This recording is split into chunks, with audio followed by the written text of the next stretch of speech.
Glória a Deus. Aleluia. Onde estão as mulheres aqui? Eita glória. Quantos participaram da conferência? Como é que foi a conferência? Quantos foram abençoadas? Deixa eu ver. Glória a Deus. Tremendo, né? Glória a Deus pelo Sérgio, pela Marilene, que estiveram aqui nos ajudando, nos abençoando. E nós não acabou ainda, nós queremos mais um pouquinho. Amém? Então eu quero chamar aqui a Marilene, que ela possa ser usada por Deus mais uma vez, nos abençoando, trazendo a palavra do Senhor aos nossos corações. Amém? Venha, Sérgio. Glória a Deus.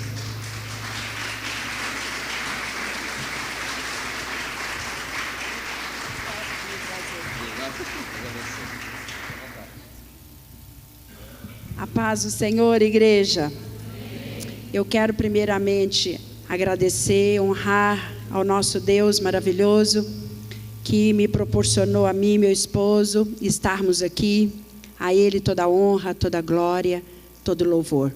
Quero honrar o pastor Kelso, pastora Rosângela e todos os pastores dessa igreja.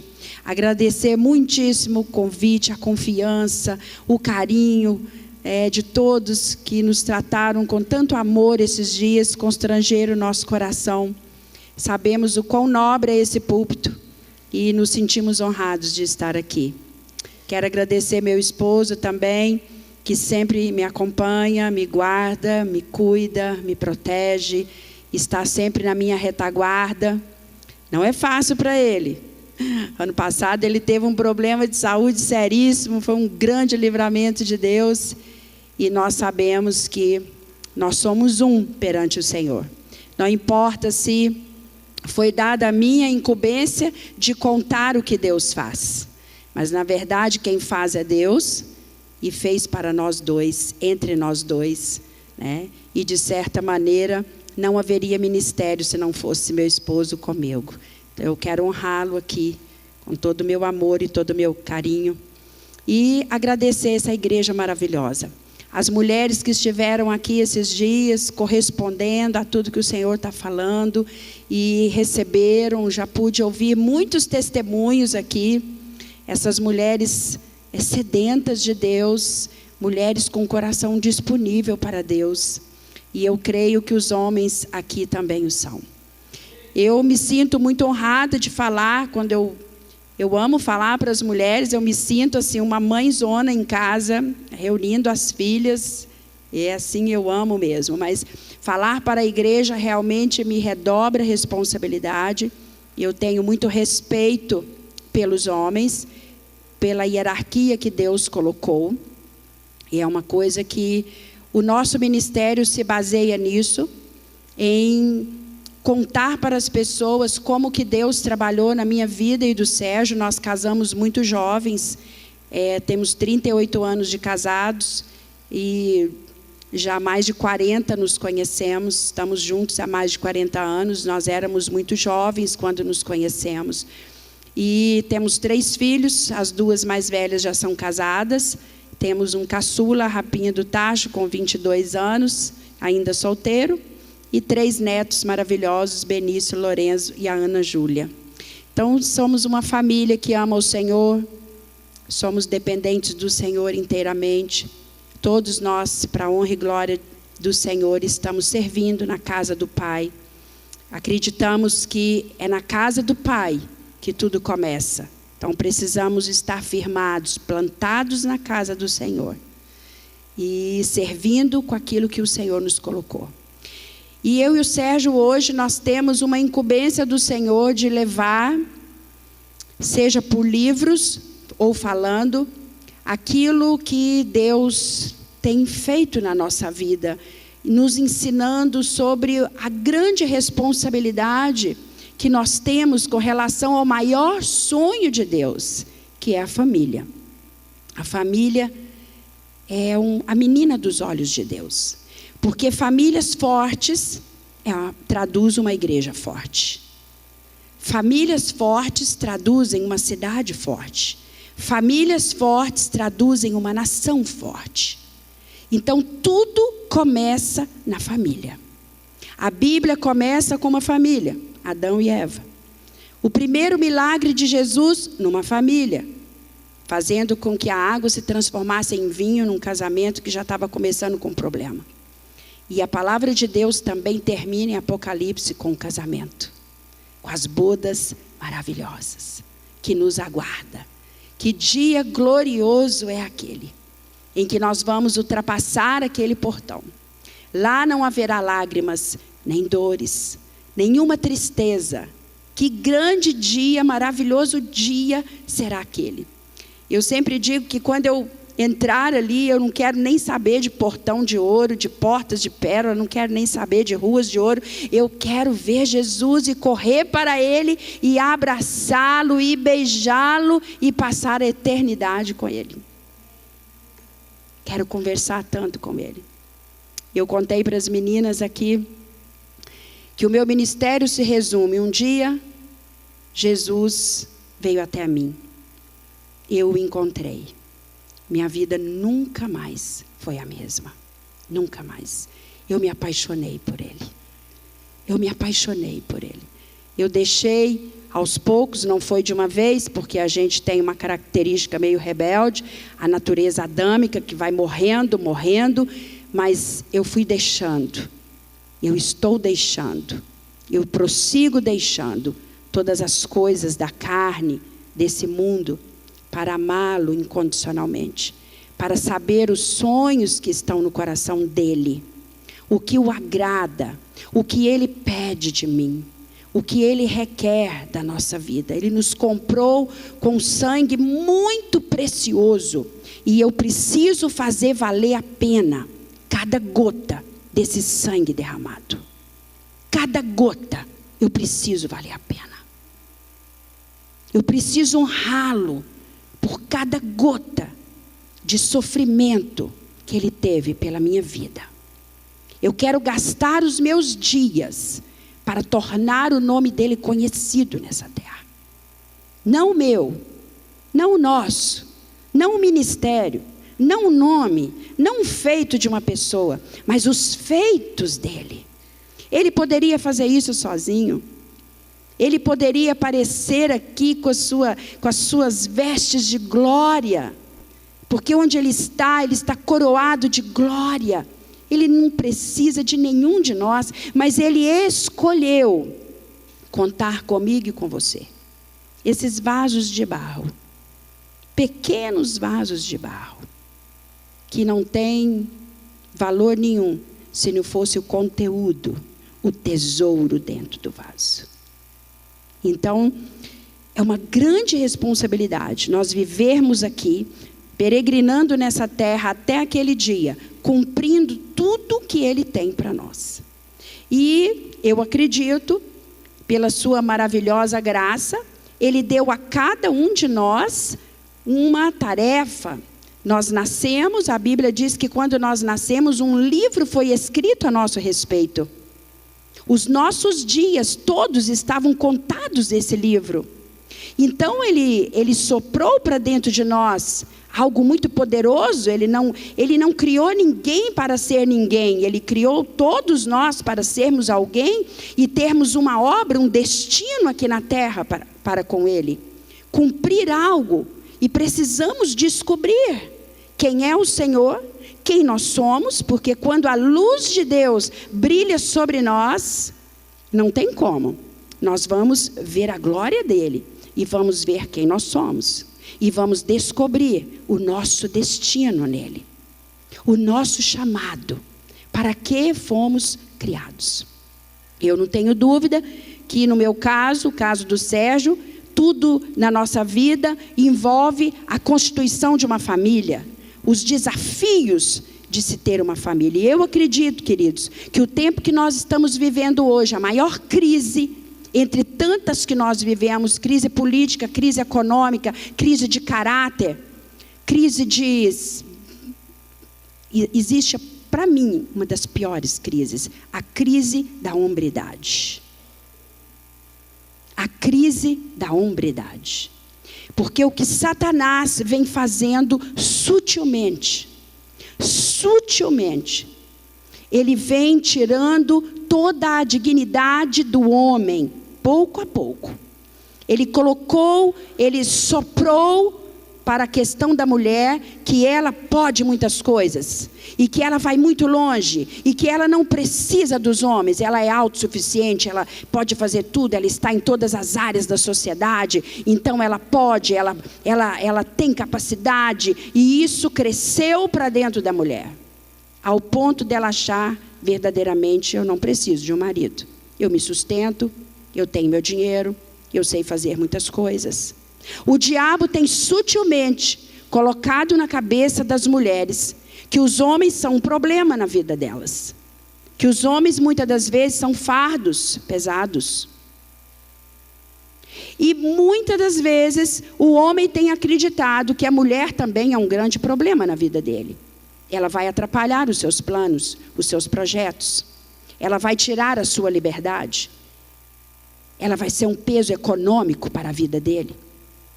Então, o que o inimigo tem feito nas últimas décadas, mais precisamente nas últimas 4 décadas, é desfazer aquilo que Deus mais sonhou, que é unir o homem a uma mulher. Esses vão deixar pai e mãe e se tornar uma só carne. Que coisa linda. Hoje em dia está tudo confuso, ninguém quer deixar pai e mãe. Os filhos casam e continuam na casa dos pais. E quando casam, porque ficou cada vez mais distante ainda o tempo de se casar. Se nós casávamos muito jovens, a geração de hoje não tem pressa alguma para casar, tem muito medo de casar, recua para o casamento. Queridos, o Senhor continua amando a família, e os projetos dele passa pela família, com papéis bem definidos. O homem continua sendo cabeça, o homem continua tendo o governo da sua casa, ele tem o domínio sobre as coisas. O papel do homem é fundamental, até na questão da hombridade dos filhos, da sexualidade dos filhos. A menina, ela só vai realmente se tornar uma mulher plena quando ela tem um pai em que ela possa ver nele um exemplo. É o primeiro amor da vida dela, é o pai. Ela vai buscar um marido depois, muito semelhante à imagem do pai. Então, um bom pai assegura um futuro para a filha muito poderoso, de alegrias, de realizações, de papéis definidos. Por que tanto homossexualismo e lesbianismo hoje? Porque o homem deixou o seu papel. A mulher saiu do seu lugar, querendo ocupar o lugar do homem, que não é dela. O homem continua sendo um referencial para o seu filho homem. O homem vai olhar, o filho menino vai olhar para o pai, é um espelho para ele. Se este for um bom pai. Se este pai não for um bom pai, não for um bom marido, o que será desse menino quando cresce?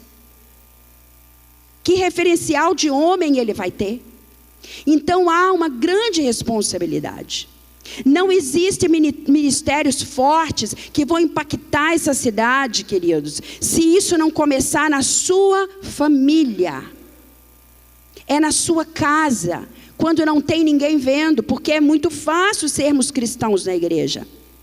É muito fácil. Nós viemos aqui algumas vezes durante a semana, abraçamos os irmãos, temos momentos de comunhão maravilhosos, mas, querida, em casa, diante dos desafios da rotina diária, contas para pagar, mau humor, cansaço, é nesses momentos que o Senhor está observando. Os seus filhos muito mais aprendem com o que somos e fazemos do que com o que falamos. O que nós fazemos é que está ensinando e educando os nossos filhos. Então, o Senhor, Ele anseia por papéis bem definidos. A mulher, por sua vez, ao sair de casa, ela deixou uma brecha, um rombo sem tamanho. A sua ausência é muito destrutiva para a família, porque cabe a nós mulheres a questão do afeto na família. Cabe a nós a doçura, a ternura nos relacionamentos. Somos nós que trazemos isso. Somos nós que colocamos uma mesa, somos nós que preparamos um recadinho, somos nós que colocamos um versículo bíblico, somos nós que deixamos um vasinho de flor, somos nós que fazemos um prato e dizemos: filho, marido, sente-se, vamos comer. Somos nós que trazemos esse calor para os afetos da casa. E quando a mulher sai, ela deixa esse vazio, entrega a casa para a serva, sabe-se lá Deus, o que acontece, os filhos, para qualquer pessoa. Filho, você não pode, não é uma educação, não é uma coisa que você pode pagar a alguém. Não pode. Filho tem que ser uma coisa muito bem compreendida. São papéis fundamentais na sua vida, ser pai, ser mãe. Quando nós vamos ter filhos, precisamos entender que nós precisamos de abdicar de algumas coisas, nem que seja por um tempo. Outro dia eu vi um casal participando de várias coisas durante o dia, com um bebê pequeno, e à noite passaram na minha casa, a criança na cadeirinha, no carro, com a cabeça tombada. Quer dizer, aquela criança cansada, precisava estar em casa. Mas os pais hoje têm muita dificuldade de estar em casa e ter uma vida familiar. Então, eu quero dizer para você que eu trabalhava muito, e meu esposo também.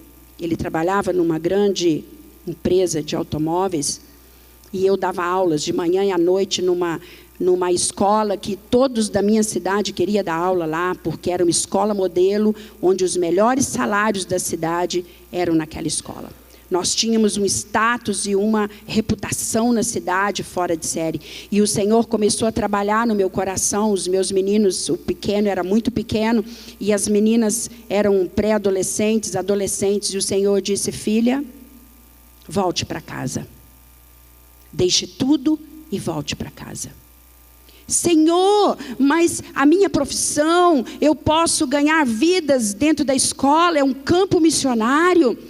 Senhor, eu estudei. Senhor, os recursos financeiros muito úteis para minha casa, os filhos pequenos, mas nada disso fez o Senhor mudar de ideia no seu propósito, no seu plano.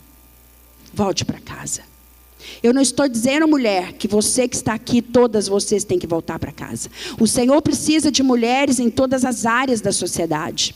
Mas eu estou dizendo que você pode ser até a presidente da república, mas você não pode nunca, de forma nenhuma, colocar a sua família em segundo plano. Você não pode deixar a sua casa no vácuo. O futuro da sua família depende do que você faz hoje. Eu e Sérgio estamos no momento de colher o que nós plantamos com nossos filhos. Já somos avós. Então é nítido, queridos, onde nós acertamos mais e onde nós erramos. Pelo nosso plantio, lá no início. Lá no início. Então, os nossos livros, eu posso dizer para você, sem sombra de dúvida, cada livro que a gente escreve, eu peço ao Senhor, me dê palavras para que eu possa tocar os corações através do seu Santo Espírito, o coração de quem lê. Porque, Senhor, se eu pudesse, eu queria aconselhar cada uma, eu queria falar pessoalmente com cada uma, dizer, ensinar, instruir, até muitas coisas que eu não fui ensinada, não fui instruída. Então, a família é uma coisa que arde no meu coração. Arde. Para mim, a casa é nosso primeiro campo missionário. Os nossos filhos são os nossos primeiros discípulos. E a questão de autoridade, ela tem que ser muito bem resolvida entre o marido e a esposa. Muito bem resolvida. Mulher não é para estar debaixo. Mulher não é para estar atrás, mulher é para estar junto, sabendo do seu papel, uma mulher virtuosa, sabendo que foi chamada para ser auxiliadora. Quem foi chamada para ser auxiliadora tem que entender que não recebeu alguém perfeito. Nós é que sonhamos com um príncipe encantado, perfeito, montado num cavalo branco, se possível, nos levando para um palácio, onde seremos as princesas e rainhas. Não é assim? Mas não é nada disso que acontece na vida de verdade, né? Nós casamos com homens normais, que têm problemas e dificuldades como nós. Não existe carruagem branca, não existe conto de fadas. Existe um homem que Deus separou para mim, para você, e que nós vamos auxiliá-lo. Para isso nós fomos criadas, para auxiliar este marido. Tudo que o marido quer, querida, tudo que o homem quer, é uma coisa só, simples: respeito. A coisa que mais o marido quer, respeito e admiração. Se você respeitar o seu marido e admirá-lo, acabou. Fechou a brecha para Satanás. E tudo que uma mulher quer, agora eu vou falar com categoria, porque eu sou uma, né? Tudo que uma mulher quer é ser amada e ser cuidada. É isso que ela quer. Cuidada. Com muito mimo, muito zelo, muito cuidado. Amor. Muito amor. Por isso nós gostamos tanto dos detalhes. E o seu marido, ele é homem. É o rei da casa, quer ser admirado. Então, faça elogios para ele também. Trate como um rei também. Esse é o problema. As mulheres parece que não amadureceram. São as meninas princesas. Mas elas esquecem que tem um marido. E que elas também têm responsabilidades de fazê-lo feliz. Então o casamento é uma dádiva muito grande. E eu e o Sérgio temos percebido nos casais, nas pessoas que nos rodeiam, nos nossos próprios filhos, né? A nossa mais velha já tem 12 anos de casada, a outra vai fazer 9 anos de casada. E a gente tem observado os desafios dos casamentos hoje.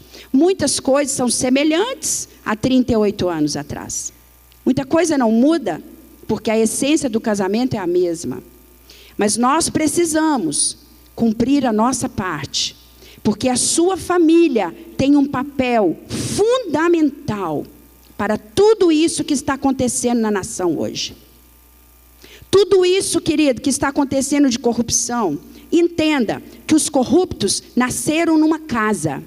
Os corruptos hoje, que têm 50, 60, 70 anos, tiveram pais. E caráter, querido, não é faculdade que dá. Caráter é adquirido na sua casa. Quando você, pai, e você, mãe, devolve um troco correto na padaria. Quando você, pai, e você, mãe, tem uma atitude honesta a todo momento. Por coisas pequeninas, como o filho atender o telefone e você dizer: diga que eu não estou, diga que eu não estou. Você está ensinando o seu filho, ali, a cometer a primeira mentira, a primeira corrupção. Estão entendendo o que eu estou falando? Então nós não podemos culpar uma nação. Ah, veio do nada, veio de uma família. O caso dessa menina que foi abusada, o caso veio de uma família. O problema nasceu numa família. Na família da menina e na família dos jovens, dos rapazes. Então, mulheres, nós fomos lubridiadas, nós fomos enganadas. Quando o diabo veio com a sutil: vá mulher, vá fazer, vá isso e vai aquilo, você vai brilhar, você vai. Tudo bem, você pode brilhar, estude mesmo. Lá em casa todos os nossos filhos são formados. Todos têm faculdade, todos têm mestrado, pós. Eu amo os meus filhos terem as suas profissões e são muito bem sucedidos. Mas, queridos, antes de qualquer coisa, eu e o Sérgio fazemos questão de ensinar para eles que não é isso que vai trazer o sucesso para a vida deles. Porque não adianta nada você ser presidente de uma grande empresa e ser um homem que não tem ética, não tem caráter, não tem temor a Deus. Será tudo passageiro.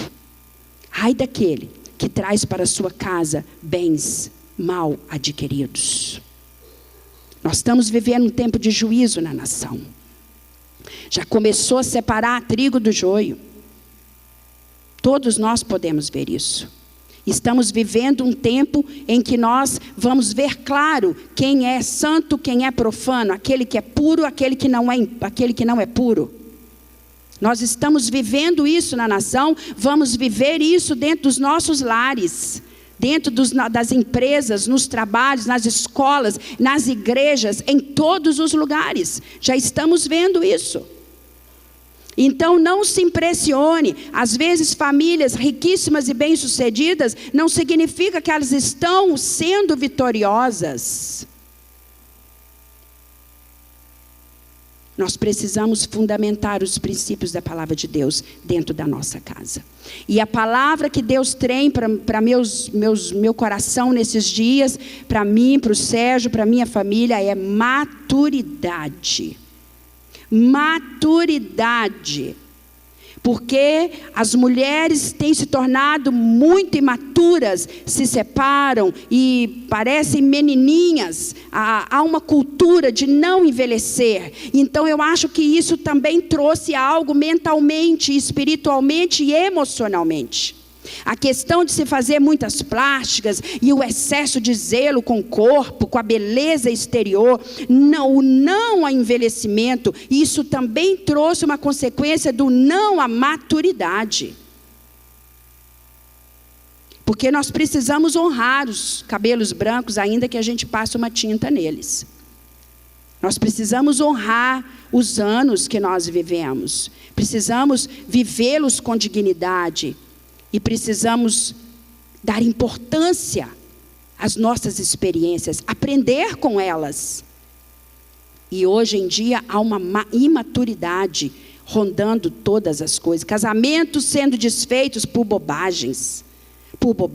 Não se pensa nos filhos, nas consequências para as crianças. O negócio é: eu quero ser feliz, eu preciso ser feliz, eu vou cuidar de mim, eu quero saber de mim. Quer dizer, não pensam, não sabem, parece, avaliar a consequência que isso vai ter lá na frente. Queridos, nós vamos viver crises muito profundas daqui 10, 15 anos, em que os meninos de agora vão estar na juventude, começando seus relacionamentos e começando a pensar em formar uma família. Então nós não podemos deixar a coisa acontecer. Precisamos pensar desde agora e tratar de fazer consertos. Maturidade é a palavra. Homem, assume o seu lugar. Não seja como aquele marido da Sunamita, a mulher de Sunem. Um homem que não tem nome, a Bíblia não conta o seu nome, nem da Sunamita, porque Sunamita não é nome. Sunamita é uma mulher que nasceu em Sunem. Não é essa palavra que eu vou pregar hoje, mas eu sinto de falar isso para vocês que estão aqui. Aquele homem passou na história em brancas nuvens. Ele era um homem rico, próspero. O profeta Eliseu chegou na casa dela, agraciou-a com um filho, e ela ficou ali sempre visitando aquela família. O filho cresceu, o pai era rico, era velho, ganhou um presente que é um filho, mas ele estava todo o tempo no campo trabalhando com seus empregados. E isso fala de uma ausência masculina em casa, que gerou um desejo no filho de estar com o pai. Uma criança que foi para o campo, lugar de trabalho, colheita não é lugar de criança. A criança foi para lá, por alguma razão adoeceu. Ai minha cabeça, vocês conhecem a história. O que o pai fez? Chamou um servo, leva para a mãe. Ao invés de tomar a criança no colo, abraçar a criança: filhinho, papai vai levar você para casa. Vamos encontrar a mamãe. Nós vamos orar por você. Papai está aqui. Papai está aqui, filho, fica tranquilo. Ele chamou um servo, leve para a mãe. Omissão absoluta do seu papel. Um homem rico, mas que queria mais. Um homem que tinha dificuldade de se ausentar do trabalho e das suas coisas para o rotineiro trabalho de ser pai. Quando chegou em casa, todo mundo sabe, ao meio-dia a criança no colo da mãe morreu. Eu penso na dor dessa mãe, na solidão dessa mãe. Quantas mulheres casadas e viúvas de marido vivo viúvas de marido vivo. A solidão dela. Ela desceu, mandou chamar um servo, traz um jumento, eu quero ir até o profeta, eu não pedi ele filho. Eu acho que ela pensava, não disse nada para ninguém, pegou o corpo do filho, deitou na cama do profeta. Imagine você, mãe, que está aqui. O marido entra, casa dentro, dá de cara com a esposa e diz: onde você vai? Ela disse: vou ao profeta. Ele não perguntou pelo filho, o filho estava morto em casa. Quantos filhos hoje estão mortos em casa? Usando drogas, bebendo, se prostituindo. E os pais não vêm. E então ela estava lá, ela disse, ela perdeu tempo com ele não. Ela disse: eu preciso ir, tudo vai bem. Virou para o servo e falou: olha, não para em lugar nenhum. Se perguntar, tudo vai bem. Só para na casa do profeta. Todo mundo sabe o final da história. O profeta veio, ressuscitou a criança, entregou para a mãe. O pai nunca mais apareceu na cena. Acabou o pai. E sabe o que me chama a atenção? A história do filho também não tem continuidade. A Sunamita aparece em 2 Reis capítulo 8, quando ela vai para a terra dos filisteus, porque era um tempo de fome. Eliseu vai lá e disse: olha, vai para essa terra para salvar você e seu filho. Depois ela volta, tem a restituição da terra dela. Nada do marido, não conta nem se morreu, se viveu, aonde que estava. O legado homem da sua paternidade é essencial para a próxima geração. Quando os nossos filhos nascem, nós colocamos o sobrenome do pai. Que importância isso, querida. Então, homens, nós precisamos consertar algumas coisas entre os homens e entre nós mulheres. Essa mulher também errou, porque quando ela desceu as escadas e o marido perguntou, ela não deu a oportunidade desse homem ser o sacerdote da sua casa. Ela deveria ter falado com ele: nosso filho morreu. Ela deveria ter dado a oportunidade para ele de estar crescendo diante daquela dor, porque é diante da dor que nós crescemos. E então ela não fez isso. Então, queridos, eu vou dizer para vocês uma coisa. A família, para mim, é ponto importantíssimo. E uma família só pode ser edificada com maturidade. A coisa mais preciosa para o Senhor, para amadurecer você e eu, chama-se casamento. E pregar na África não é talvez tão desafiador quanto você ser um pai e uma mãe dentro da sua casa. Você ir para um campo missionário, talvez os mais terríveis do mundo, do planeta, talvez não seja tão desafiador quanto você cumprir o seu papel dentro da sua casa, todo dia. Amém? Mas eu não vim falar sobre a Sunamita, não sei por que eu realmente precisava falar isso aqui, eu creio que o Espírito Santo é que conduz, mas eu vim falar para você de um homem na Bíblia que ensina para nós um caminho de maturidade, que é José.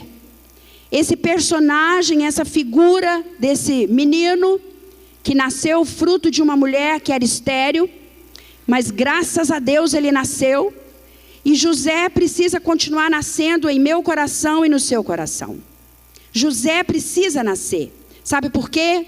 Porque o fator José na nossa vida significa uma coisa: o Senhor nos criou para esse tempo, e o Senhor vai nos usar como carta na manga dele. Então, querido, se prepara. Você está preparado? Quando o Senhor te chamar, você está preparado? Então tem um processo que todo José tem que passar. E José não significa só um ou outro. Todos nós, homens e mulheres, precisamos ter o fator José em nós. O fator José é o seguinte: ele nasceu menino, o pai amava o filho, o pai fez uma túnica colorida para o filho. Que coisa linda, nasceu José, está vestidinho. E existe um processo até a sua maturidade. Abra a sua Bíblia em Gênesis 41, Vamos ler apenas um versículo, ok? Eu não gosto de ler muito a Bíblia, porque eu quero te dar a oportunidade em casa de ler tudo. Porque eu tenho certeza que Deus vai falar muito mais do que eu vou tentar falar aqui com você. Gênesis 41, verso 46. Ai, que barulho maravilhoso, as páginas da Bíblia abrindo. O milagre está aí na sua mão. Amém? Nunca se esqueça disso. 46 diz assim: era José, da idade de 30 anos, quando se apresentou a Faraó, rei do Egito, e andou por toda a terra do Egito. 30 anos. Tudo bem, querido, só até aqui, não vamos ler mais. Eu vou tentar resumir para você algo que Deus tem falado ao meu coração, mas eu tenho certeza que depois você pode ler Gênesis, que conta a história de José, a história dos patriarcas, é uma história maravilhosa, e nós precisamos aprender muito com tudo que está na Bíblia. Tudo que foi escrito é para nosso ensino, é para nosso exemplo. Nós precisamos nos encontrar nas páginas da Bíblia, assim como o Senhor está aqui também. Amém? 30, na Bíblia, é o número da maturidade. 30. 30 anos é a idade que Jesus começou o seu ministério. É a idade da maturidade. Idade maravilhosa. Mas até José chegar aqui, teve uma trajetória. Teve um processo que vale tanto para mim quanto para você. O processo é o mesmo, tanto para mim quanto para você. E nós vemos que José, a primeira coisa, ele vestiu aquela veste linda que o pai deu. Mas o que ele encontrou? Todas as vezes que o Senhor tem um chamado para você e vai começar a te usar, existem algumas coisas que ele faz. Primeiro, ele troca as suas vestes. Diga comigo, vestes. Ele troca de endereço, seu endereço. Diga comigo, endereço. E troca também o seu nome. Diga comigo, nome. Então ele troca, ele faz essas trocas à medida que ele está trabalhando em mim e em você, para que o seu chamado esteja crescendo, esteja aumentando, esteja fluindo, porque todos têm chamado. Não fomos criados para ser nada, temos um propósito e um destino específico na nossa vida. E essa trajetória vai nos lembrar para que fomos criados. Então José estava lá, vestidinho, bonitinho, a túnica do papai, o amor do pai. Assim como eu e você, quando recebemos Jesus na nossa vida. O amor do pai vem sobre nós. O pai nos dá um novo nome, filho amado, filha amada. O pai nos dá vestes novas. Ele nos transporta do reino das trevas para o reino da sua maravilhosa luz. Que coisa linda é essa? E ele nos dá sonhos. Ele começa a gerar em nós coisas que estão lá na eternidade. O pastor falou aqui que nós não queremos morrer, e não queremos mesmo, apesar de sabermos que lá será muito melhor do que aqui. Mas sabe por quê? Porque nós fomos criados para a eternidade. Nós fomos criados imortais. Adão é que atrapalhou tudo, mas fomos criados para a eternidade. O nosso coração anseia pela eternidade, para não morrer. A morte não foi feita para nós. Então, queridos, ali estava José, com um sonho maravilhoso. Ele tinha sonhos. Ele foi contar o sonho para os irmãos. Olha, vou dizer uma coisa para vocês, guarda isso no seu coração. Está cheio de irmão coveiro. Você abre o seu coração e ele abre a cova. Tem irmão coveiro.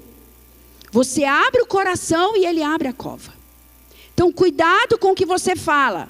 Alguns sonhos que Deus te dá, é preciso tempo. Você precisa maturar esse sonho. Você não pode sair contando. José começou a contar. Provocou a ira, provocou o ciúme, provocou inveja. Imaturo. Só o imaturo é que sai contando tudo. A pessoa madura é prudente. Ela espera. Ela sabe que a sua boca tem poder. Ela sabe que o poder da sua língua é poderoso. Então ela é prudente com as palavras. Ela é prudente nos seus relacionamentos. Ela é prudente nos seus tratos. Então, querida, ele estava ali. Primeiro lugar, ele tinha um sonho. Ele tinha uma veste linda. Mas o que Deus trouxe? Qual o primeiro lugar que Deus levou ele? Uma cisterna sem água. Um poço sem água. Como assim, Deus? O Senhor me chama, eu te aceito, penso que a minha vida vai mudar, vai ser tudo maravilhoso. Começo a entender o meu chamado, começo a caminhar para o meu chamado e me deparo com um poço, uma cisterna sem água. Sou jogado lá dentro. Querida, não existe chamado que não passe pela cisterna sem água. O primeiro passo da construção do seu chamado chama-se solidão. Diga comigo, solidão. Você precisa passar por esse poço, ficar lá sozinho, não encontrar ninguém, não ver ninguém, não contar com ninguém. Você vai encontrar o Senhor e ali você vai estabelecer raízes profundas, como ontem eu falei para você, da palmeira e do cedro. Suas raízes são estabelecidas na solidão. Nós amamos a comunhão da igreja, nós amamos estar com os irmãos. Igreja é isso, comunhão. Mas, querido, vai vir situações na sua vida em que você vai estar completamente sozinho, sozinha. É o poço. Quando isso acontecer, não adianta. Você vai tentar ligar, você vai tentar chamar. E olha, muita gente, muito crente mimado, muito crente imaturo, mimimi. Nessa hora que Deus fecha tudo, que Deus deixa você sozinho. Então você começa a culpar o irmão, culpa o pastor, culpa o seu líder, culpa a igreja, culpa a cidade, culpa todo mundo. Mas a culpa não é de ninguém. Deus já te cercou. Ele está trabalhando para que o seu chamado seja edificado. A solidão faz parte. Você precisa passar por isso, para você aprender a depender única e exclusivamente do Senhor. Você quer ser bênção na nação? Você quer ser bênção para as pessoas, para os povos? Você tem sonho de abençoar vidas com os talentos e dons que Deus te deu?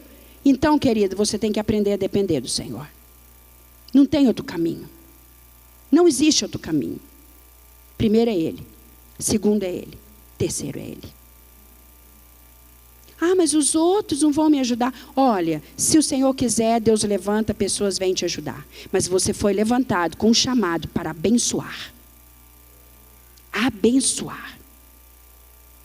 Isso começa a trazer maturidade para você. As vestes de José naquele poço foram tiradas dele, manchadas de sangue. Sangue fala de aliança com Deus. Aliança. Independente do que aconteça, Senhor, está tudo bem ou não está? Deu certo ou deu errado? Estou no poço. O ministério não começa no trono. Nada começa no trono. Na posição de governo. Começa no poço. Começa na solidão. Você quer ter ministério? Esse ministério é serviço. Começa, não é na igreja, com o pastor te ungindo. Não, querida, antes disso, começa entre você e Deus, normalmente num poço, numa cisterna sem água, onde vai te faltar todos os recursos, onde vai faltar pessoas, para que você verdadeiramente veja Deus e saiba que Ele é que começa todas as coisas. Ele começa, Ele completa e Ele termina tudo que Ele começou. Somente Ele. Somente Ele. Glória a Deus. E então, depois que Ele está ali, vamos para o segundo ponto. Além de conhecer o poço da solidão, nós também temos que ir para um lugar onde seremos servos. Diga comigo, servos. Mas como assim? Deus falou que eu vou fazer isso, que eu vou fazer aquilo. Eu vou ter pessoas debaixo do meu cuidado, querido. Começa como servo. Começa pequeno. Quer ser grande? Começa pequeno. Vai vestir as roupas de servo. Porque a casa de Potifar É o segundo lugar que Deus levou José. Servo. Ali tem uma roupa especial, a roupa de servo. Você está ali para servir, aprender a servir. Depois que você sai do poço da solidão, você vai para a casa de uma outra pessoa, um outro lugar, em que você vai servir pessoas, que talvez você não escolheu, talvez não seja a pessoa mais adequada que você gostaria de servir, mas é onde Deus te colocou. E ali, eu quero dizer uma coisa para você, ainda não é lugar de comunhão, ainda seu coração está sendo edificado para o chamado, o seu caráter está sendo provado, e uma coisa muito interessante ali é a questão do pecado. O pecado aparece muito claro, porque a casa de Potifar significa o lugar em que você precisa tomar decisões corretas. Quando a esposa de Potifar começa a assediar José, foi um momento fundamental dele dizer não ao pecado. Quando você sai do poço da solidão e você passa a servir, talvez a sua célula, talvez o seu grupo, talvez o seu discipulado, talvez aquele pequeno grupo que você trabalha com ele, você começa a servir e o pecado começa a aproximar, para ver se você realmente está no foco. E uma coisa que eu sempre digo, o pecado é amigo da nossa carência. O pecado é amigo da nossa carência. As áreas da nossa vida de ausências, de faltas, é ali que o pecado chega. Ele se aproxima, ele encosta, ele te faz propostas. E você precisa tomar decisões acertadas, decisões maduras. Você precisa averiguar o que está em xeque, o que está em jogo.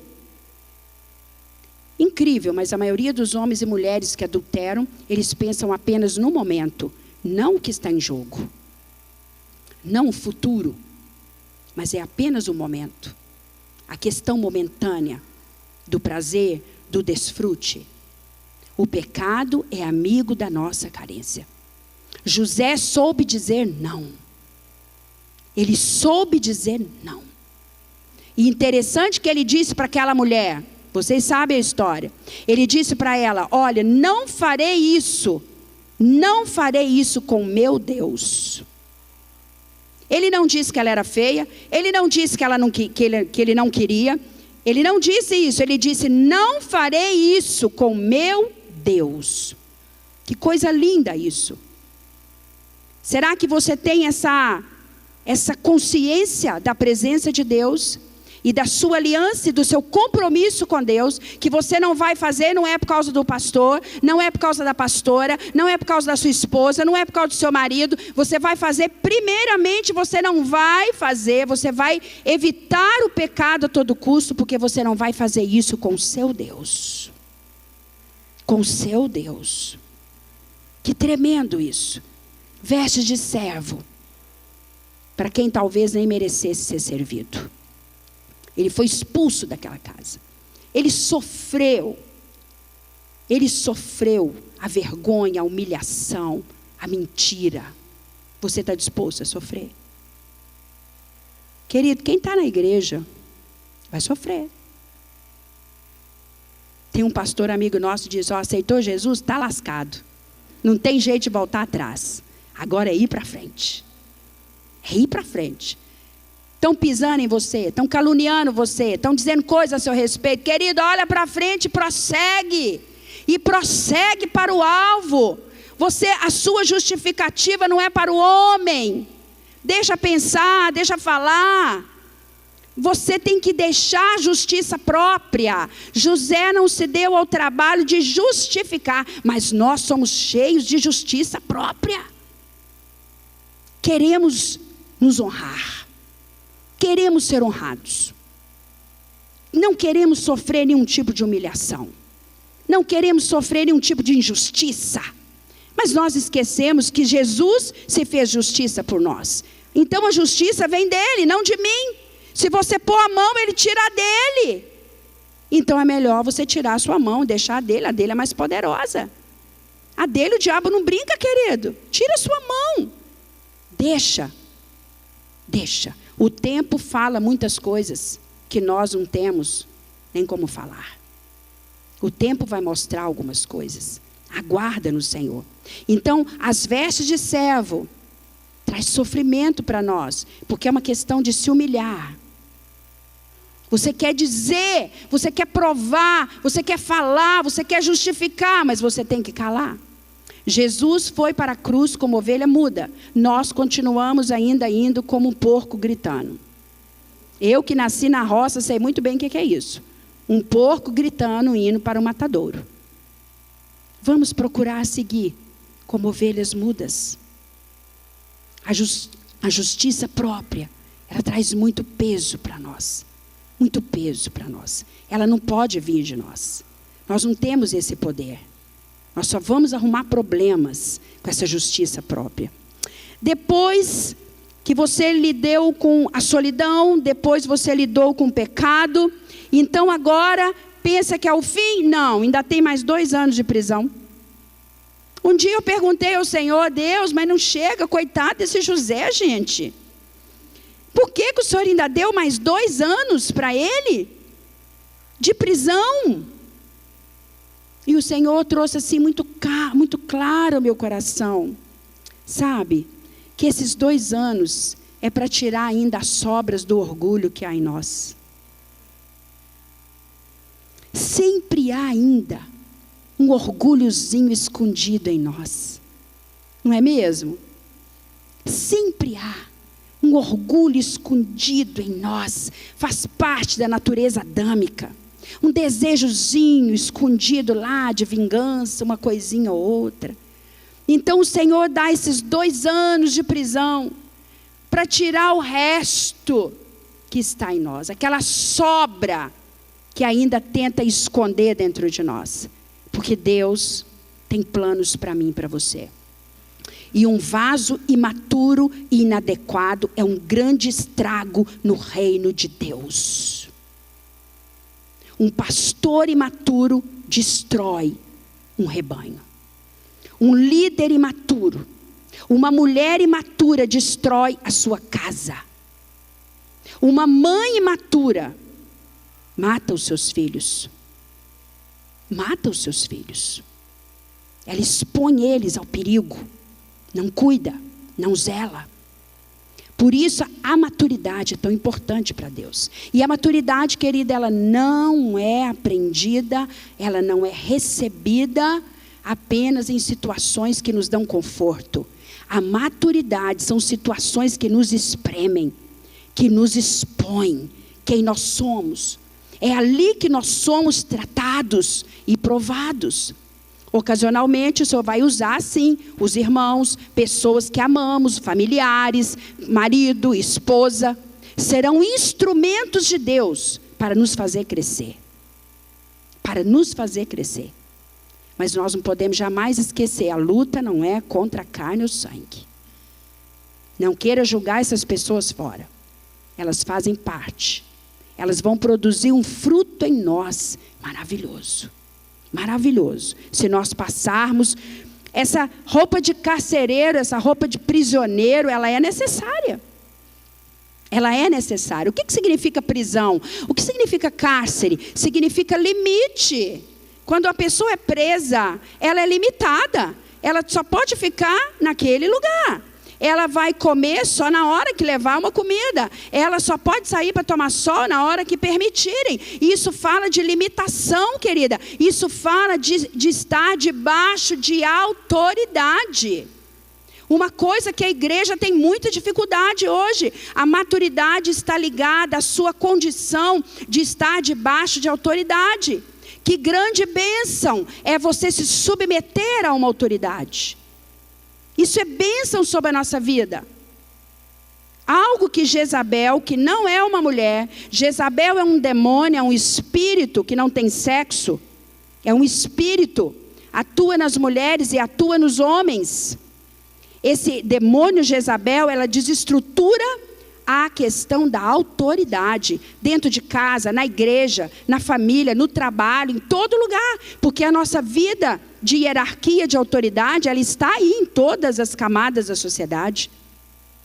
Onde houver inversão de papéis de autoridade, querido, ali tem o espírito de Jezabel. Aonde os papéis, aonde quem deveria mandar e não manda, quem deveria ter o controle não tem, então ali tem um espírito de Jezabel atuando. Então, a questão do cárcere para nós é para nos ensinar a estar debaixo de autoridade. Primeiro de Deus e das autoridades que o Senhor levanta na nossa vida. Quando você tem isso claro, você está preparado. Você já tem 30 anos. 30 anos. Você vai ser chamado, como esse único versículo que nós lemos. Era José, da idade de 30 anos, quando se apresentou a Faraó, rei do Egito, e andou por toda a terra do Egito. Ele foi chamado, naquele mesmo dia, foi barbeado, lavado, vestiu vestes de linho fino e apresentado diante de Faraó. Para quê? Para tornar poderoso? Seu nome grande? Para se vingar de todo mundo? É isso que a gente lê na Bíblia? Claro que não. Ali ele conheceu, ali ele compreendeu para que ele passou por todos aqueles processos que ele achou que ia morrer, por todos aqueles processos que ele foi tão humilhado, que ele foi tão desgostoso, que ele desacreditou dele mesmo, porque há um momento da nossa vida que nós temos que desacreditar de nós mesmos, porque aquela autoconfiança, por um momento ela precisa sair. Senão, para que nós vamos precisar de Deus? Se somos tão autoconfiantes, tão bons, tão isso, tão aquilo, tão cheio de justiça própria, tão cheio de capacidade. A dependência de Deus, a humildade de depender de Deus, precisa quebrar isso em nós. Deus, Ele não está procurando, sabe, grandes pregadores, está procurando libertadores. Homens e mulheres que vão entrar na história. Para quê? Qual é o propósito de toda a Bíblia você vê? Para que o povo de Deus não seja eliminado.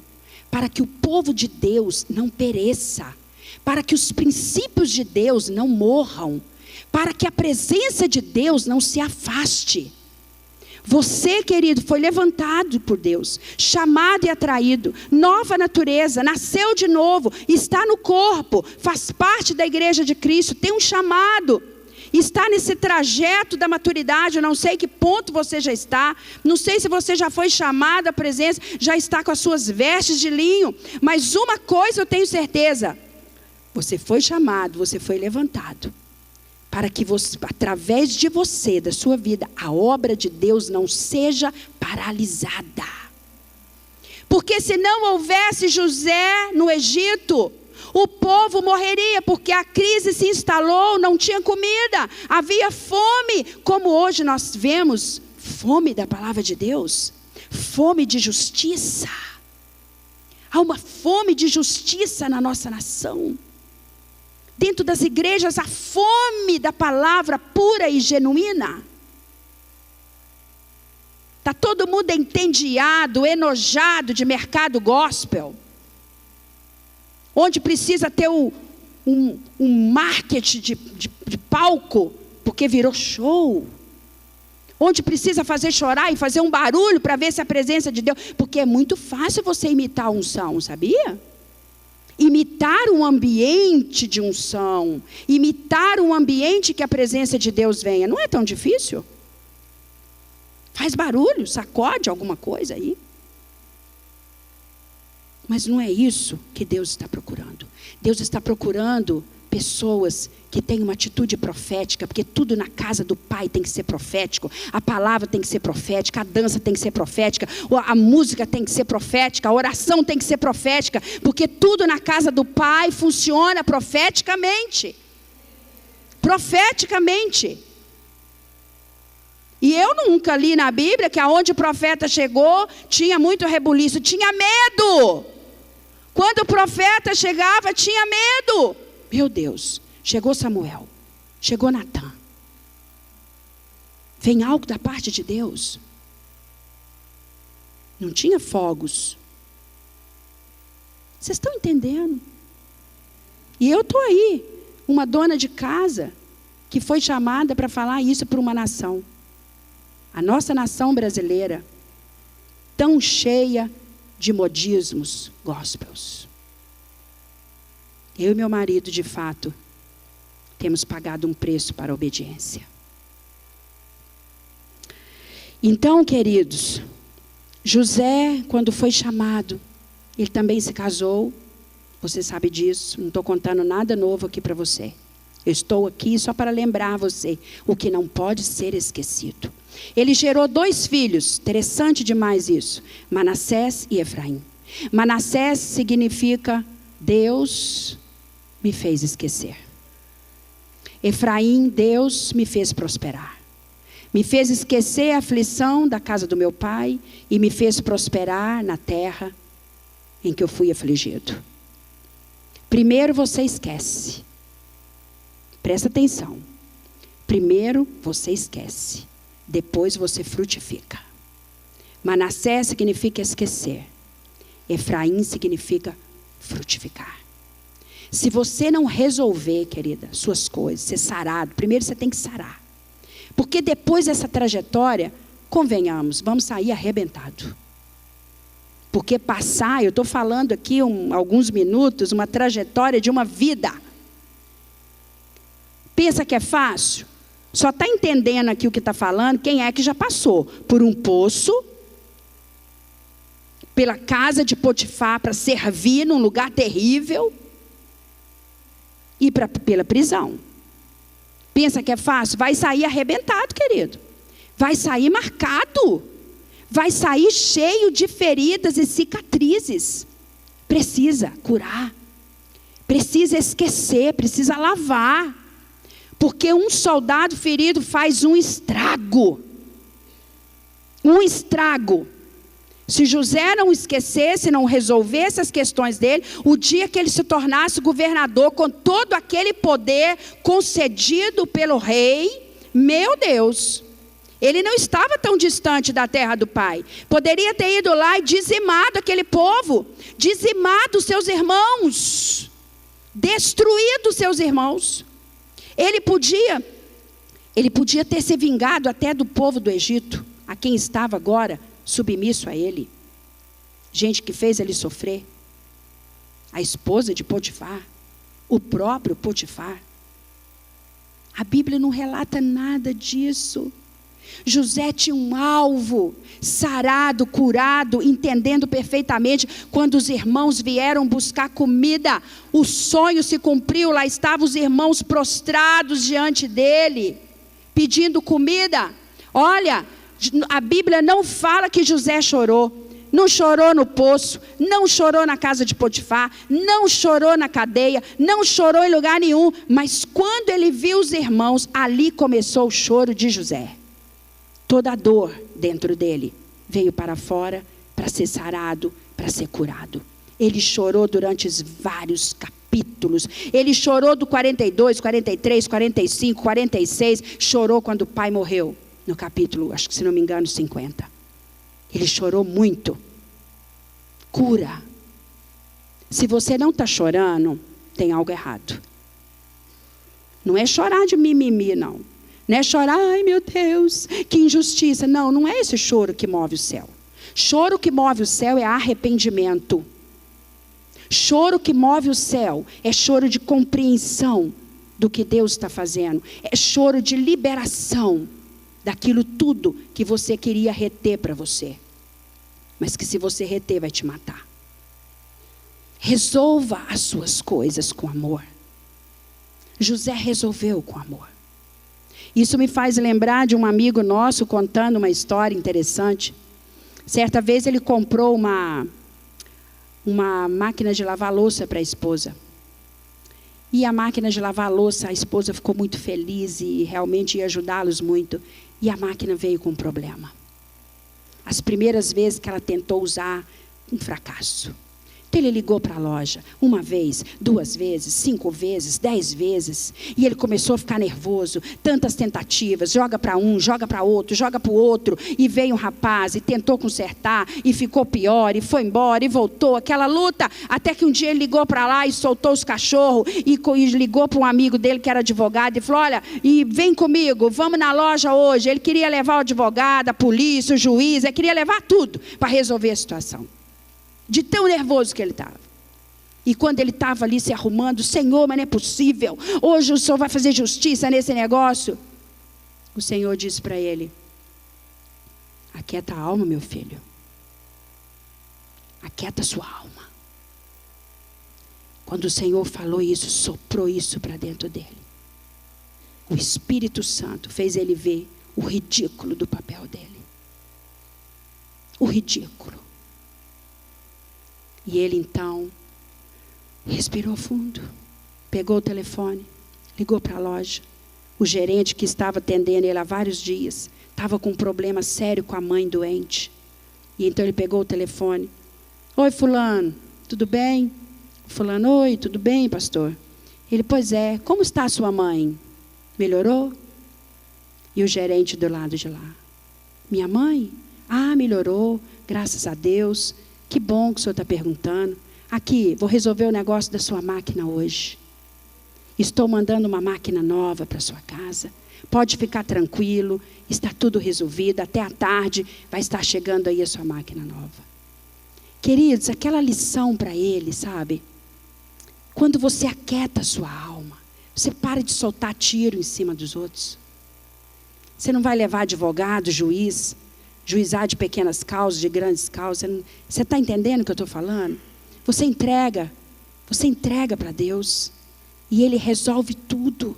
Ele não te expõe ao ridículo, Ele te protege do vexame, da humilhação, do ridículo, da exposição, por causa de coisas tão banais. O mau testemunho, imagina ele como pastor, gritando numa loja, com um gerente, passa uma ovelha, passa uma pessoa, olha lá o pastor. Vocês estão entendendo? É isso que o diabo quer para a nossa vida. Mas o que Deus nos ensina é passar nessa trajetória para cumprir o seu chamado com toda a dignidade. E quando você chegar lá, você tem que entender que não é o seu nome que está em jogo. Ainda que você vai receber um novo nome, José recebeu o nome egípcio, Zafenate Paneia. Mas queridos, ele nem esse nome ele dava valor. Porque ele tinha um nome vindo do céu para ele. Vindo do céu. Vindo do céu. Eu quero que você fique de pé. Eu quero orar com você. Eu quero liberar da sua vida que você não fará parte daqueles que impedem a obra de Deus. Você será uma pessoa que vai buscar a sua cura, a sua libertação, a sua restauração, porque você não vai impedir a obra de Deus ser totalmente cumprida nessa geração. Você vai cumprir o papel que Deus designou a você. Talvez hoje você não está entendendo muito. José também teve momentos que não entendeu. Imagina o que ele pensou quando ele foi parar no poço. Onde que ele imaginava que ele estaria no trono, o segundo maior do Egito, depois de Faraó, era ele? Ele nunca imaginou isso. Mas ele não usou isso para a grandeza própria. Ele não pensou no seu umbigo. Ele não pensou assim, meu Deus, eu vou ficar milionário, trilionário, quatrilionário. Não, ele pensou, eu vou honrar o nome de Deus e a obra de Deus não vai paralisar, porque o povo de Deus será poupado. Esse é o nosso objetivo aqui nessa terra. O chamado universal para todos nós é não deixar a obra de Deus parar. Buscar os perdidos que estão lá fora, cumprir diante do Senhor, que o povo de Deus seja resguardado para as próximas gerações, até Maranata, ora vem Senhor Jesus. Querido, Jesus está às portas, como o pastor Kelso falou, está às portas. Ele está dando um pouquinho mais de tempo para que nós tenhamos a oportunidade, o privilégio e a honra de trazer mais perdidos para o reino da luz. Mas estamos vivendo em trevas, Marilene. Mas querido, é no tempo das trevas que o Senhor Jesus nos chamou para resplandecer. O que está escrito em Isaías 60? Levanta-te, resplandece. Por quê? Porque as trevas cobrem a terra. Como assim, Senhor? Está tudo escuro, tudo treva, o Senhor me chama para levantar. Não está na hora de levantar. Está na hora de levantar. Porque sobre ti vai nascendo a glória do Senhor. Vai nascendo. Sabe o que significa vai nascendo? Ela nasceu, mas hoje ela cresce um pouco. Amanhã cresce mais. Amanhã cresce mais. Porque andar com o Senhor é um percurso de processos. Deus não é Deus para fazer tudo. Podia fazer, mas não faz. É Deus de processos. Para que nós vamos aprender a submeter, a passar pelos vales e fazer dele lugar de fontes. Tirar mananciais de água dos desertos. Sabe por quê? Isso forja o seu caráter. Torna você um homem e uma mulher de Deus imbatível. Você não vai separar porque a mulher colocou o papel higiênico virado com a ponta do lado contrário. Você não vai separar porque sua esposa envelheceu, ganhou uns quilinhos a mais e agora você quer trocar ela por uma de 20. Porque você tem caráter. Porque você tem dignidade. Porque você sabe para que a sua família foi levantada nessa terra. E você, mulher, não vai ser uma mulher fútil, que vai ficar andando de loja em loja, buscando coisas que vão completar. Não vai te completar nunca. Não vai te completar nunca. Leva seus filhos numa creche. Leva seus filhos num asilo. Se eles forem maiores, leva eles numa penitenciária. Começa a gerar neles amor pelos perdidos, amor pelos que sofrem. Por que a gente só quer tudo que não tem sofrimento? Evita o sofrimento. Por isso há uma geração de mimados, há uma geração de dadá, há uma geração de filhos enormes dentro de casa, mas bebês de 90 quilos. Bebês de 90 quilos. Precisamos amadurecer.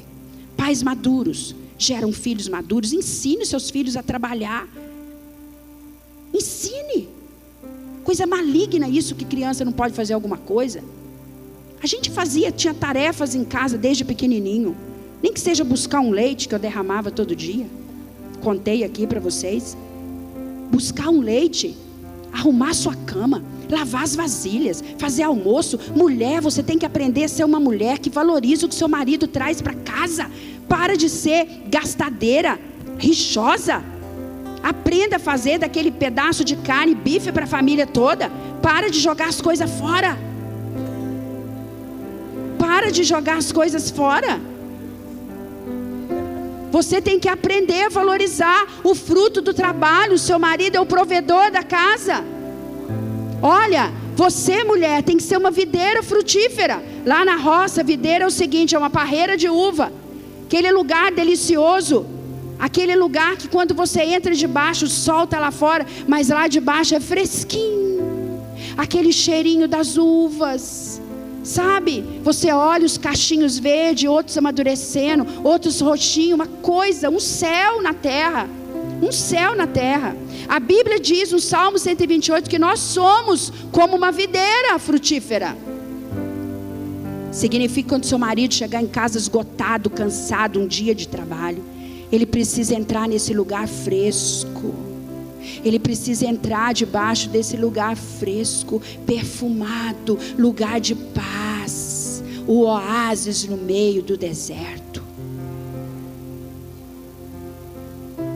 Não seja uma mulher sem sabedoria. Eu quero isso, eu quero aquilo. Porque senão o seu marido vai ficar igual o marido da sunamita. Vai morrer de trabalhar lá no campo. Porque você só pede isso. Você quer sapato, você quer isso, você quer aquilo, você quer aquilo outro.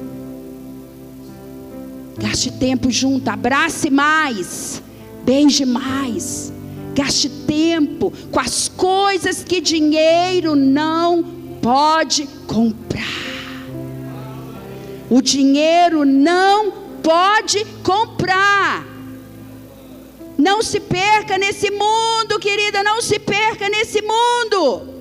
Esse mundo está cheio de propósitos. Olha, eu não estou dizendo que é ruim, sabe? É bom você ter uma casa boa, é bom você ter um carro bom, é muito bom você poder comer suas coisas que você ama comer. Não estou falando que é ruim, que é pecado, mas a vida não consiste nisso. A vida com Deus é uma vida de gratidão, a porção que te cabe. Para de olhar o que seu vizinho tem, querer competir com ele. Para de olhar a grama do vizinho. Viva a sua vida, a sua história, a porção que Deus te deu. Porque o seu vizinho pode ter uma coisa que você não tem. Lembra das vasilhas? Vai trocar as vasilhas. Vai trocar as vasilhas. Ele precisa de algo que você tem. E você certamente tem algo que ele não tem. É isso que é os relacionamentos. A vida é tão breve, querido. 70, 80 anos. Se Deus nos der graça, 85, 90, quem sabe, né? Quem sabe? Muito pouco diante da eternidade. Como é que você está gastando seus dias? Faça seus dias valer a pena. Faça seus dias valer a pena. Não pode ter um dia que você não beijou o Senhor, que você não abraçou o Senhor.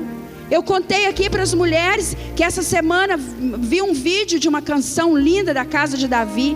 E o vídeo era uma cena de Jesus com os discípulos na grama, na relva, ele conversando. Olha, queridos, eu não posso dizer para você se Jesus é daquele jeito que está lá. Eu não sei dizer para você se ele tem aqueles cabelos, se ele tem aquele nariz, se ele é daquela forma.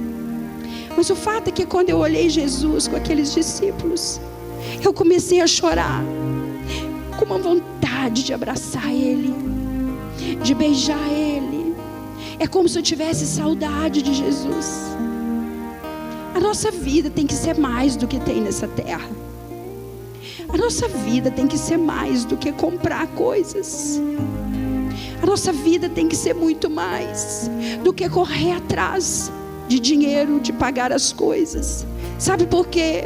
Porque Ele é dono de todas as coisas do céu e da terra. Eu poderia ficar aqui a noite toda contando para você que eu morava num apartamento de 46 metros quadrados. E nas madrugadas minhas meninas entrando para a faculdade e elas se deslumbrando com o mundo, eu comecei a chorar por elas. E de madrugada eu começava a orar. Eu só tinha esse espaço, era 3 passos para cá, e eu tinha que voltar e 3 passos para cá. Era um pedaço da sala que eu tinha. Eu não podia chorar alto, porque apartamento é uma bênção. No outro dia todo mundo quer saber quem te matou, né? O meu apartamento era as paredes muito fininhas, tudo muito simplesinho. Então, queridos, um dia eu bati a perna na quina da mesa, sei lá, foi de sofá, e eu falei: ai, Senhor, me dá uma casa. Foi uma palavra tão simples. Eu não pedi uma casa, eu não fiz campanha para casa. Senhor, me honra com uma casa. Não, Senhor, me dá uma casa, eu preciso orar.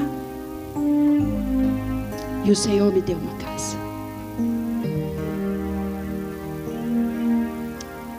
Hoje eu olho para minha casa, eu vejo o Senhor em todos os lugares dela.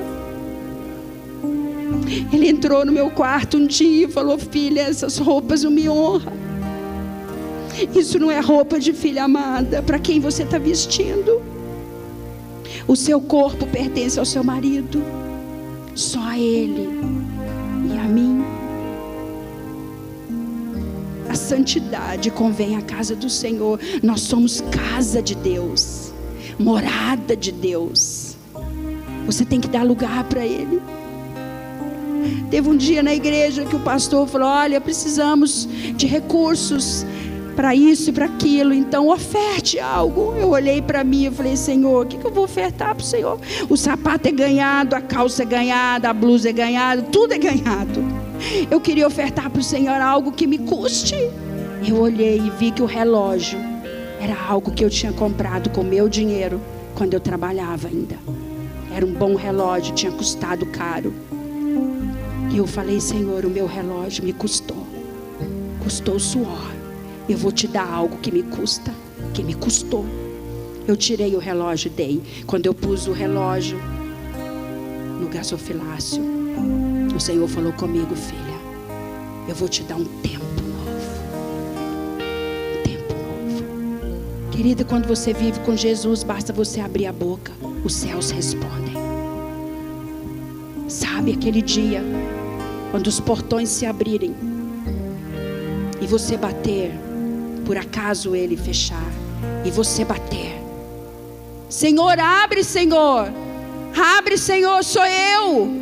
Será que ele vai dizer: olha, deixa eu ouvir essa voz, deixa eu ouvir, pera lá, abre o portão, eu conheço essa voz, eu sei quem é ela, eu sei quem é essa pessoa, conheço esse choro, conheço essa voz das madrugadas, quando ela me chama, quando ela busca meu colo, quando ele me clama, eu conheço essa voz.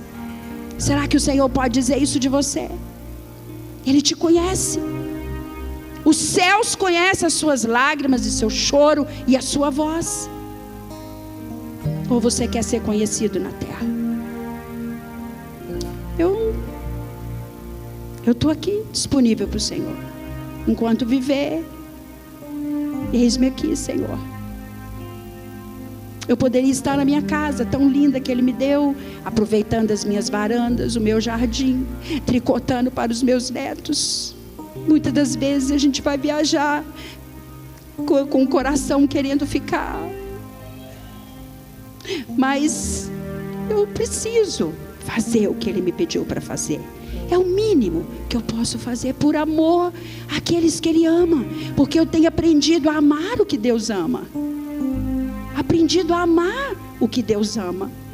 Quando eu vejo aquelas crianças com fome, sem paz, como é que eu posso entender que a igreja não saiu para fora? Curva a sua cabeça, vamos orar. Senhor Jesus, eu sei que Tu estás aqui. A Sua presença é tão real nesse lugar, Deus. A Tua doce presença, o Teu Espírito, Deus. É uma noite de arrependimento profundo, Senhor. De murmurações diante do sofrimento, muitas vezes que nós temos, porque não compreendemos a dor, porque não compreendemos os processos que o Senhor tem na nossa vida. Nós fugimos de qualquer poço sem água, nós fugimos das prisões, nós fugimos da casa de ser servos, da servidão. Nós queremos ser servidos, honrados e amados, mas não é isso que o Senhor nos pede, não é isso que o Senhor nos ensina. Oh, nós queremos ser cristãos, pequenos cristos, parecidos com o Senhor, semelhantes com o Senhor, porque o filho que não se parece com o pai não é filho. Nós queremos parecer com o Senhor, queremos amar o que o Senhor ama, queremos deixar de olhar para nós mesmos e nos apaixonar pela Sua presença. E queremos cuidar daqueles que o Senhor nos der para cuidar. Queremos colocar as nossas mãos a seu dispor. Estenda as suas mãos, igreja. Queremos colocar as suas mãos a seu dispor.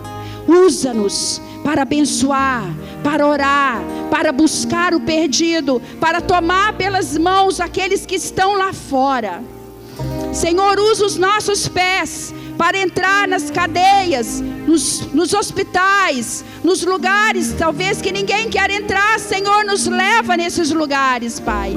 Que os nossos olhos repousem com amor, os Teus olhos sejam sobre os nossos olhos, Pai, para amar os que o Senhor ama. Ah, Jesus, nos ensina a repartir o que temos, nos ensina a doar, nos ensina, Senhor, a repartir não só bens, mas aquilo que de melhor nós temos, aquilo que o Senhor tem plantado no nosso coração, os talentos, os dons que o Senhor depositou sobre essa igreja. Que ela se levante a partir de hoje e vá repartir o que tem recebido do céu. porque a casa do Pai só ficará cheia quando o amor do Pai voltar para a casa do Pai. O amor do Pai voltar para a casa do Pai. Nós não precisamos de marketing, nós não precisamos de tantas estratégias, nós precisamos de amor, nós precisamos de amor para atrair os perdidos. Então que o amor retorne para a casa do Pai, os corações sejam curados, transformados, as feridas cicatrizadas, para que o amor possa fluir de você, e esse amor vai atrair todos por aquela porta. Não haverá lugares que possa comportar esse amor. Serão cultos em todos os lugares, nas casas, nas praças, nas ruas, nos hospitais, nas cadeias, em todos os lugares, porque o amor do Senhor não tem limite, não tem espaço que possa caber. Que essa noite o amor de Deus, uma gota dele, é suficiente em nós para que possa transbordar de generosidade para o outro. Nós te louvamos por essa noite, porque o Senhor é livre, Deus, para se manifestar da maneira que o Senhor quer.